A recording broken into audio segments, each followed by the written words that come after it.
பாண்டிச்சேரியில் தமிழக வெற்றி கழகம் என்ன அரசியல் இது? ஏன் அங்க போயிருக்கிறாரு? பாண்டிச்சேரிக்கும் விஜய்க்கு என்னங்க சம்பந்தம்? அங்க முதல்வர் வேட்பாளரா நிக்க போறாரா? பாண்டிச்சேரி கவர்மெண்ட்டும் ரொம்ப உயர்வா அப்படி தூக்கி வச்சு பேசின அவரு அதே மேடையில ஜஸ்ட் ஒரு 4 நிமிஷம் கழிச்சு என்ன பேசுறாரு, ஒரு 3 நிமிஷம் நினைக்கிறேன், அதுக்கப்புறம் என்ன பேசுறாரு, இது மாதிரி ரேஷன் கடையில எதுவுமே தரல, ஒன்றிய அரசை கண்டிக்கிறேன். இப்ப அது மாதிரி தமிழ்நாட்டுல எங்கேயுமே ஒன்றிய அரசுங்கிற வார்த்தை ஒரு வாயில வந்தது இல்ல. 750 ரூபாய் மதிப்புள்ள பொங்கல் பரிசு ஒவ்வொரு குடும்பத்துக்கும் நாங்க தர்றோம். எப்படி இந்த விஜய் இப்படி பேச போற இடத்துல எல்லாம் செருப்படி வாங்காம வர்றது இல்ல போல. திமுக கவர்மெண்ட் எவ்வளவு மோசமா பேசுற, ஏன்னா உனக்கு அது அஜெண்டா. நீ பேசு, நீ திமுகவை எவ்வளவு எதிர்க்கிறிய. ஏன்னா இந்த பிஜேபி சீமானை வச்சு இது நடத்தி பார்த்தாங்க. நீ சீமானால திமுகவை ஒண்ணுமே பண்ண முடியாது அப்படிங்கிற அவங்க தெரிஞ்சு போச்சு. சீமானுடைய அடுத்த வருஷம் தான் விஜய். கண்டிப்பா எங்க கட்சியில இருந்த ஒரு நெடுமாடு எப்ப அங்க உள்ள போச்சோ அன்னையில இருந்துதான் இவன் என்ன பண்றான், ரொம்ப ஆக்டிவா. ஏன்னா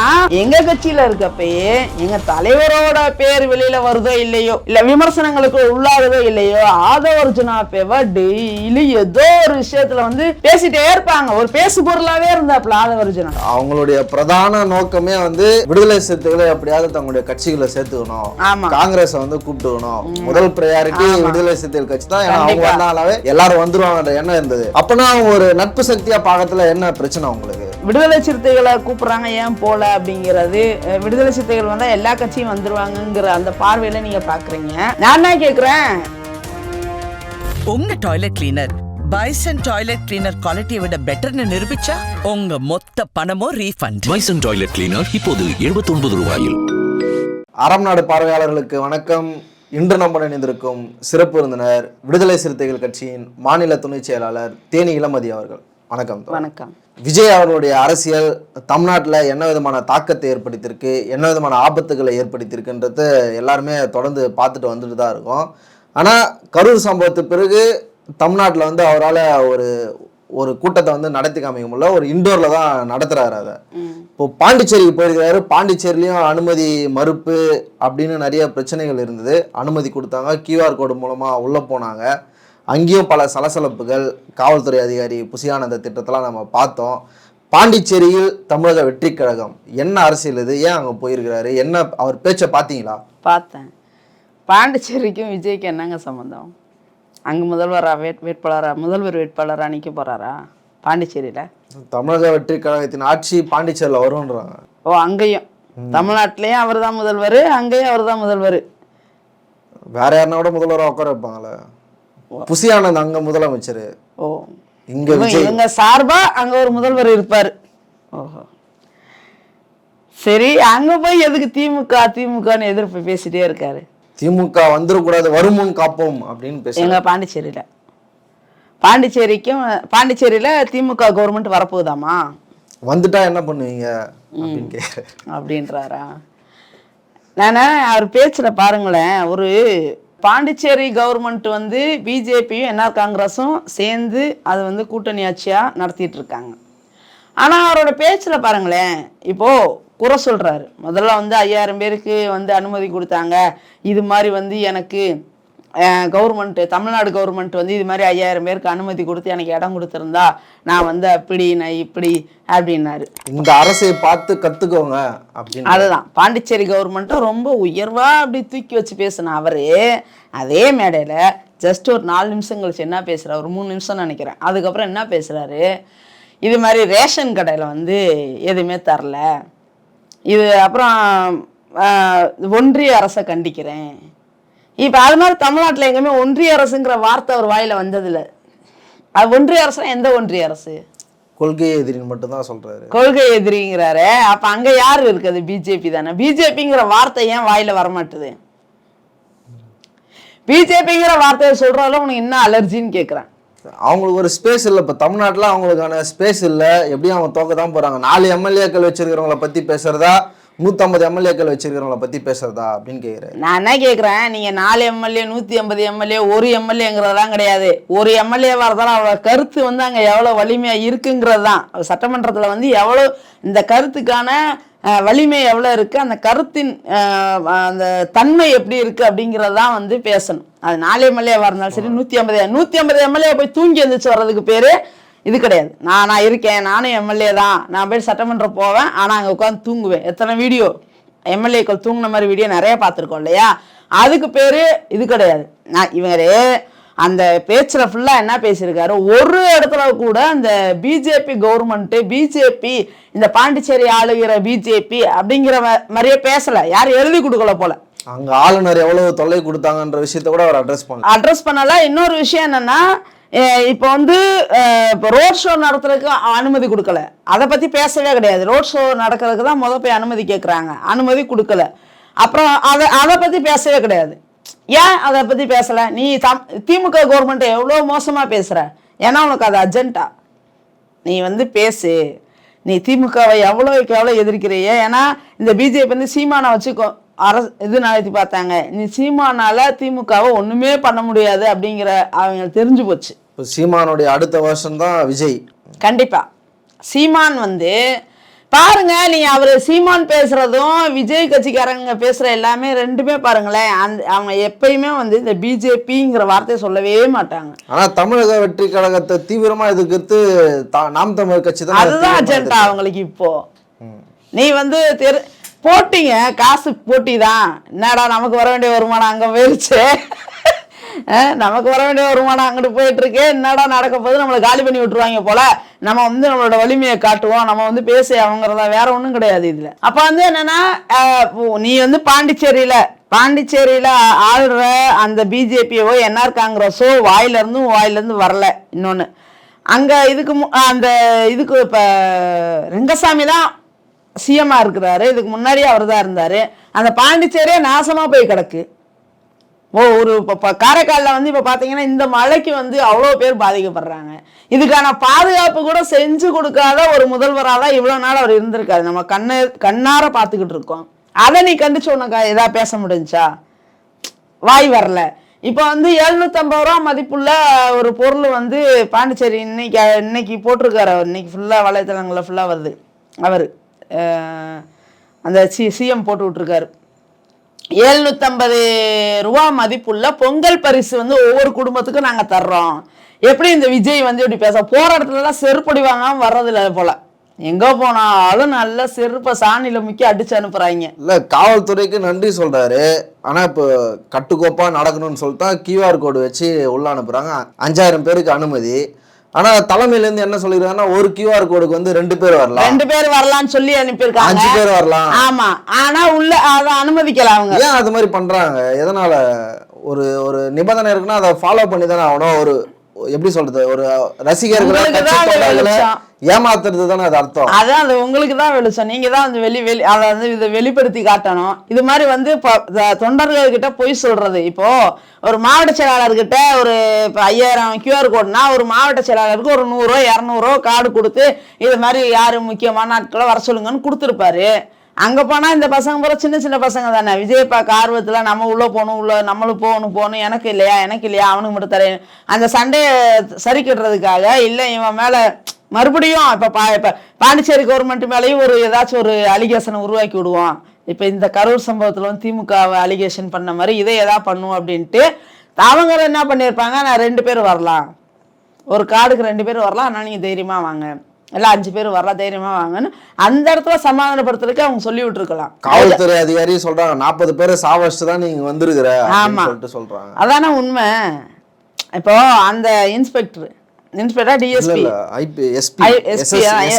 எஸ்எஸ்பி அவங்க பேசுறாங்க. அது அந்த வீடியோல சொல்றாங்க, நீ ஏற்கனவே அங்க 44 பேரை சாகடிச்சது தெரியாதா? அது பத்தலையா? இங்க நாங்க யாருக்கும் அனுமதி கொடுக்க மாட்டோம், என்ன பண்ணணும்ன்றத நீங்க முடிவு எடுக்காதீங்க.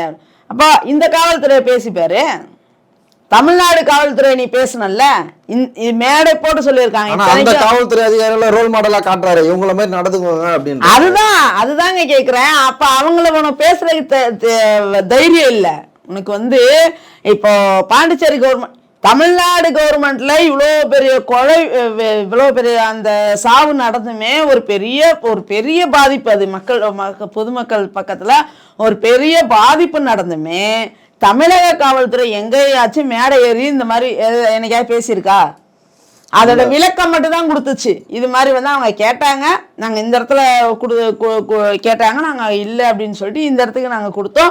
விஜய் வந்தது லேட்டாக வந்தார், அதனால வந்து இது மாதிரி நடந்துருச்சு. அங்கே வந்து பாட்டிலெல்லாம் தூக்கி தூக்கி எரிஞ்சாங்க, அந்த தண்ணி பாட்டிலை தூக்கி தூக்கி எரிஞ்சாங்க. அப்போ அதில் நெரிசலாகி மக்கள் இறந்துட்டாங்கங்கிற விளக்கத்தை கொடுத்தாங்களே தவிர, இந்த இப்போ நம்ம இந்த எஸ்எஸ்பி பாண்டிச்சேரி எஸ்எஸ்பி வந்து மேடையில் அப்பைக்கப்பயே ஏறி பேசின மாதிரி நான் என்ன பண்ணணும் நீ முடிவெடுக்காத அப்படின்னு அந்த கட்ஸை நான் ரொம்ப பாராட்டுறேன். ஆனா நீ அதை இப்ப வர எவனாவது ஒரு தற்குறியாவது மெர்க்குரியாவது பேசிருக்கானா? எனக்கு எந்த சேனல் போனாலும் தற்குறிங்கிற வார்த்தை வந்துருது. இப்போ இந்த ஆளை தற்குறின்னு சொல்றதுல என்ன தப்புங்கிறீங்க? இப்போ புதிதாக வரக்கூடிய ஒரு கட்சி நடைமுறை சிக்கல்கள் பல இருக்கும், போக சரி பண்ணிப்பாங்க. அதெல்லாம் கத்துக்கிட்டு வரணுங்க. ஏங்க நான் என்ன கேக்குறேன்னா, மிகப்பெரிய ஜாம்பவான்கள் கூட போட்டி போட நீ வந்திருக்க. அடுத்த சிஎம் நான் தாங்கிறேன்னா நீ ஒரு எலெக்ஷன்லயாவது போட்டி போட்டிருக்கணும், ஒரு எலெக்ஷன்ல ட்ரையல் பாத்துறணும். அடுத்த எலெக்ஷனுக்கு நீ வந்து பண்ணிட்டா பரவாயில்ல. இன்னொரு விஷயம், அதுக்கு 2 வாய்ப்புகள் இருந்தது. ஈரோடு இடைத்தேர்தல் இருந்தது, பாராளுமன்ற தேர்தல் இருந்துச்சு. ஒண்ணு நீ அதுக்கு அதே போல இந்த அரசியல் கட்சி ஆரம்பிச்சாப்ல நல்லா நீங்க பாருங்களேன், இந்த நகர்வெல்லாம் பாருங்களேன். ஸ்டார்டிங்ல இந்த 1 இயருக்கு இந்த இப்ப இது 2வது வருஷம் இது பண்ணிட்டாங்க, 2வது வருஷம் செலிப்ரேஷன் பண்ணிட்டாங்க இல்லையா? அந்த ஃபர்ஸ்ட் இயர் 1 இயருக்கு பாருங்களேன், எந்த விதமான நடவடிக்கையும் பண்ணியிருக்க மாட்டான். இந்த எங்க கட்சியில இருந்த ஒரு நெடுமாடு எப்ப அங்க உள்ள போச்சோ அன்னையில இருந்து தான் இவன் என்ன பண்றான், ரொம்ப ஆக்டிவா. ஏன்னா எங்க கட்சியில இருக்கப்பயே எங்க தலைவரோட பேர் வெளியில வருதோ இல்லையோ, இல்ல விமர்சனங்களுக்கு உள்ளாகுதோ இல்லையோ, ஆதவர்ஜுனா பேவ டெய்லி ஏதோ ஒரு விஷயத்துல வந்து பேசிட்டே இருப்பாங்க. ஒரு பேசு பொருளாவே இருந்தாப்ல ஆதவர்ஜுனா இல்லையா? இப்ப அங்க போயிட்டு அதை வந்து ஸ்டார்ட் பண்ணணும். ஆதவர்ஜுனாவை பொறுத்தளவு நான் வந்து பெரிய ஃப்ரேமு அப்படிங்கிற ஒரு விளம்பர மனப்பான்மை உள்ள ஒரு நபர். அப்ப அவர் அங்கேயும் போய் என்ன பண்றாருன்னா இந்த கட்சியை வளர்க்கறதுக்கு பார்க்குறாரு. அங்க கூட இருக்கிறதெல்லாம் யாரு, இந்த நிர்மல்குமார், அந்த அருண், அப்புறம் அந்த யாரு இன்னொரு ஆளு இப்ப செங்கோட்டையன் பேர் இருக்காப்புல, இந்த புஷி ஆனந்த், இன்னொருத்தர் 5 பேர், ஏற்கனவே 5 பேர் இருந்தது. அதான் அருண்குமார், அருண், ஆதவர்ஜுனா, நிர்மல், அப்புறம் இன்னொருத்தர் யாரு, புஷி ஆனந்த், இன்னொரு ஆள் இருக்காப்ல. இந்த 5 பேரோட மேனேஜர் பொருளாளர் ஒருத்தர் இருக்கிறார். இந்த 5 பேரோட தூண்டுதல், இதுல 3 பேர் வந்து பிஜேபியில இருந்து இங்க வந்து இணைஞ்சவங்க. இந்த செங்கோட்டையன் மட்டும் என்ன, பிஜேபியில போய் எல்லாரும் காலில் விழுந்துட்டு நிர்மலா சீதாராமனையும் அமித்ஷாவையும் பார்த்து அவங்க கிட்ட வந்து அவங்க ஓதுறதெல்லாம் வாங்கிட்டு இங்க வந்து இதுல வந்து இணைஞ்சிருக்காப்ல. நாஞ்சில் சம்பத் போயிருக்கிறார்ல. இப்ப நாஞ்சில் சம்பத் மட்டும் என்னங்க நான் கேக்குறேன், அவருக்கு எத்தனை துண்டு தான் போடுவாங்க? அவர் கழுத்துல போடாத ஏதாவது ஒரு துண்டு இருக்கா சொல்லுங்க? அவரெல்லாம் காமெடி பீஸுங்க, அவரெல்லாம் சொல்லக்கூடாது. இப்ப இருப்பாரு பாருங்க, அந்த இவர் சொன்ன மாதிரி அந்த நாம் தமிழர் சாட்டை துறைமுருகன் அவர் சொல்லியிருக்காப்ல, பாருங்க இன்னொரு 1 வருஷமா இந்த எலெக்ஷன் முடிஞ்சு வெளியில வருவாப்ல, வெளில வந்து இது மாதிரி விஜய் ஒரு டைம் தான் பார்த்தேன். அது விஜய் வந்து அவர் வந்து வேணும்னா அவங்கள தூக்கி பிடிக்கிறதும், வேணாம் அப்படின்னா அவங்கள இறக்கி விடுறதுலையும் நாஞ்சில் சம்பத் வந்து அது தெரியும், அவரை பத்தி எல்லாரும் தெரிஞ்சனால அது ஒரு விஷயமாலாம் இங்க யாரும் எடுத்துக்கலாம். அவர் போறனாலலாம் இங்க போய் ஓட்டு எல்லாம் விழுந்துருங்கிறதெல்லாம் இது மேடையில போன்ற ஆட்களுக்கு பதிலடி கொடுக்கறதுக்கு அவர் கரெக்டா இருப்பார்ல. அதுக்குதான் இப்ப அதான் அடுத்த பாயிண்ட் சொல்ல வந்து நீங்க சொல்லிட்டீங்க. மேடையில பேசுவாப்ல, இப்போ அங்க இருக்க எவனுக்கும் பேச தெரியல, மணிக்கணக்குல 1 மணி நேரம் 1/2 மணி நேரம் பேச தர்றேன். விஜய தலைவரே 3 நிமிஷத்துக்கு மேல பேச மாட்டாரு. கண்மையாக வண்டிக்கிறோம் 16 இந்த வார்த்தைகள்லாம் வந்து இப்ப ஒரு வார்த்தைகளும் உச்சரிப்பு கூட தெரியாத அரசியல் மேடைகளுக்குன்னு ஒரு ஸ்டாண்டர்ட் இருக்கு. அந்த மொழி வழக்கம் ஒண்ணு இருக்கு. அது எப்படி பேசுற நடைமுறை பேச்சு வந்து பேச மாட்டாங்க. அதுவே தெரியாத தற்குறி கூட்டம், இதை தற்குறின்னு வேற சொல்லக்கூடாதான். அப்போ இவங்க என்ன பண்றாங்க, ஆல்ரெடி இங்க பழுத்த பழங்கள்ல வந்து ஒரு 10 பேரை தூக்குவோம். இப்போ அதிமுக இருந்து மினிஸ்டரா இருந்து எம்எல்ஏவா இருந்து அவங்களுடைய பிரதான நோக்கமே வந்து விடுதலை சிறுத்தைகளை எப்படியாவது தங்களுடைய கட்சிகளை சேர்த்துக்கணும், காங்கிரஸ் வந்து கூப்பிட்டுக்கணும். முதல் ப்ரையாரிட்டி விடுதலை சிறுத்தைகள் கட்சி தான். ஏன்னா அவங்க வந்தாலே எல்லாரும் வந்துருவாங்கன்ற எண்ணம் இருந்தது. அப்பனா ஒரு நட்பு சக்தியா பாக்கத்துல என்ன பிரச்சனை உங்களுக்கு? வேற ஆப்ஷன் இருக்குல்ல, ஆப்ஷன்ன்றதை இல்ல தாண்டி என்ன நீங்க இந்த கேள்வியா வந்து இந்த கேள்வியா நான் எப்பவுமே இல்ல எல்லாருக்கும் இருக்கிற கேள்வி என்ன இல்ல அதுதான் இந்த கேள்வி வந்து நீங்க என்ன லாஜிக்ல கேக்குறீங்கன்னு எனக்கு தெரியல. நான் என்ன கேக்குறேன், நீங்க வேணா இப்போ விடுதலை சிறுத்தைகள் தான் விடுதலை சிறுத்தைகளை கூப்பிடுறாங்க ஏன் போல அப்படிங்கிறது, விடுதலை சிறுத்தைகள் வந்தா எல்லா கட்சியும் வந்துருவாங்கங்கிற அந்த பார்வையில நீங்க பாக்குறீங்க. நான் என்ன கேக்குறேன், ஏன் வந்து இவங்களால வந்து வேல்முருகனையோ இல்லை ஒரு சீமானையோ போயிட்டு நீங்கள் வந்து எங்கள் கூட கூட்டணிக்கு வந்துருங்க, சரி வேல்முருகன் கூட எங்கள் தலைவர் வந்தால் வந்துடுவார், வேல்முருகனை வந்து எப்பயுமே தலைவர் என்ன சொல்கிறாரோ அதை செய்வாருன்னு வச்சுக்கோங்க, ஒரு நல்ல இணக்கமான நட்பில் இருக்காங்க. சீமான்னு தமிழர் தானே, சீமான் இவர் தமிழ் தேசம் தானே பேசுகிறேங்கிறாரு. அவர் பெரியாரை கையில் எடுத்ததுனால அவங்க எதிரி ஆயிட்டாங்க. ஓ இவர் பெரியார கையில் எடுத்துட்டாராமா, அதனால இவர் வந்து சீமானை வந்து கூப்பிட மாட்டாங்க, விடுதலை சிறுத்தைகளை சொல்றாருல, ஒண்ணு அந்த பக்கம் நில்லு இல்ல இந்த பக்கம் நில்லு, ரோட்டு நடுவுல லாரி அடிச்சிருங்க, எங்க தலைவர் தான் சொல்றாரு. அதை நான் என்ன கேட்கிறேன், எங்க தலைவரோட களப்பணி என்ன? இன்னைக்கு உலகம் முழுக்க அம்பேத்கரை எப்படி பேசினாங்களோ, இன்னைக்கு லண்டன் யூனிவர்சிட்டியில வந்து அம்பேத்கருக்கு செலவு வச்சிருக்கிறாங்க. அப்படி ஒரு அந்த மாதிரி ஒரு உலகம் முழுக்க தெரியக்கூடிய ஒரு தலைவர், கிட்டத்தட்ட ஒரு 10 மாநிலங்கள் 8 9 அந்த அவ்வளவு இந்தியாவில் கட்சி வச்சிருக்கோம் நாங்க. அவ்வளோ பெரிய மிகப்பெரிய லீடர் இவர் ஒரு லெஜண்ட். இவர் பேசுறதுக்கு எதிர்கருத்து பேசுறதுக்கே எவனாலையும் முடியாது, திராணி இருக்காது. 40 ஆண்டு காலமாக கிட்டத்தட்ட 40 ஆண்டு காலமாக கள அரசியல்ல இருந்து அடிமட்டத்துல இருந்து வந்தவர். ஒவ்வொருத்தரையும் நேர்ல போய் ஒரு பிரச்சனையை மக்கள் பிரச்சனையை சந்திச்சு அதை தீர்த்து வச்சு அந்த மக்களை கையில இன்னைக்கு மாதிரி சோசியல் மீடியால இல்ல நடிச்சு எனக்கு ஒரு ரசிகர் கூட்டத்தை கூட்டல, ஆனா நான் ரசிகர் தான், நான் திருமாயிஸ்ட் எங்க தலைவரோட ரசிகை தான், ஆனா கொள்கைக்கு ரசிகை. நான் ரசிகரை உருவாக்கி வச்சிருக்காரு, பட் கொள்கையா இருக்காங்க அவங்க. சினிமாவில் சும்மா திரையில நடிக்கிற வந்து ரியல் ரசிகர்கள் இல்லை, நாங்க ரியல் ரசிகர்கள். அப்போ நாங்களே இப்படி இருக்கோம் கொள்கையான்றப்போ, அப்ப எங்க தலைவர் எங்களை உருவாக்குற அவர் எப்படி இருப்பாரு, எங்களுக்கு வாத்தியார் எங்க ப்ரொஃபஸர்ல அவர் எப்படி இருப்பாரு? நீங்க அவரை போய் நீங்க வந்து விஜய் கூப்பிட்டுட்டாரு துணை முதல்வர் கொடுக்க, துணை முதல்வர் கொடுக்க நீ யாரு? நாங்க டைரக்டா பிரதமருக்கு அடி போட்டுட்டு இருக்கோம், எங்க தலைவரை பிரதமராக்குன்னு நினைச்சிட்டு இருக்கோம். சிஎம்லாம் ஊராட்சி மன்ற தலைவருக்கு நிகரானதுங்க. ஏங்க இப்ப எப்படி வந்து இப்ப பாபா சாஹேப் வந்து அம்பேத்கர் வந்து ஒரு சட்டத்தை எழுதணும் அப்படிங்கிறத அவர்கிட்ட கொடுத்தனாலதான், அந்த அதிகாரத்தை கொடுத்தனாலதான் எங்களோட நிலைமை மாறுச்சு. இந்த சட்டம் அவர் எழுத போய் தான் பெண்களோட நிலையா இருக்கட்டும், பட்டியலின சமூகமா இருக்கட்டும், இல்ல ஓபிசியா இருக்கட்டும், எம்பிசியா இருக்கட்டும், யாரா வேணா இருக்கட்டும், அவங்களுக்கெல்லாம் இந்த இடஒதுக்கீடு கல்வி உரிமை இந்த விஷயங்கள் எல்லாத்தையும் வந்து உட்கார்ந்து எழுதி அது கொடுக்க போய் தான் இங்க நிலைமை மாறுச்சு. இது போல பிரதமரா இந்தியாவின் உச்சி குடிமைகள் மட்டுமே இருக்கிற மாதிரி இருக்கிறது, பெரிய வட மாவட்டத்தை சேர்ந்தவங்க வட மாநிலங்களை சேர்ந்தவங்க மட்டுமே பிரதமரா இருக்கணும், ஒரு தமிழன் வந்து தேசிய கட்சியை ஆக்க விடாம இருக்கிற அந்த பிம்பத்தை உடைச்சு இன்ன வரைக்கும் ஒரு அம்பேத்கர் இயக்கங்கள், ஒரு பட்டியலின சமூக தலைவர் தலைமையிலான இயக்கங்கள் யாருமே நிரந்தர சின்னம் வாங்கினதே கிடையாது, வரலாறே கிடையாது. அதை உடைச்சாரு எங்க தலைவர். இப்போ அவரை நாங்க பிரதமரா உட்கார வைக்கணும். அப்ப இந்தியா முழுவதும் பாஜகவிடம் சோரம் போகாத ஒரே தலைவருங்க. காசு பேரம் பேசி பார்த்தாங்க, மிரட்டி பார்த்தாங்க, என்னது ரைடு விட்டுருவோம் நாங்க வந்து அப்படி பண்ணிடுறோம், நீ என்ன வேணா பண்ணிருப்பேன். தலைவர் சொன்னாரு, வடிவேல் ஒரு படத்துல இதே டயலாக சொல்லியே சொன்னாரு, வடிவேல் ஒரு படத்துல பாக்கெட்ல கை விட்டு இப்படி எடுத்து காட்டுவாரு, அது மாதிரிங்க நீங்க வந்தா ஒண்ணுமே இருக்காது, இடி ரைடு வந்தா கூட எது இருக்காது, நீ வந்து பாத்துக்க அப்படின்னாரு. அப்போ என்னன்னா இப்படி ஒரு தலைவரை நீ வந்து எனக்கு துணை முதல்வரா வாக்குறேன், நீ வா என் கட்சிக்கு வா அப்படின்னு கூப்பிட்டா நீ யாரு? உனக்கு முதல் மக்களை பத்தி என்ன தெரியும்? நடிச்சுட்டா நீ என்ன பெரியாளா? நீ எப்படி கூப்பிடுவாத?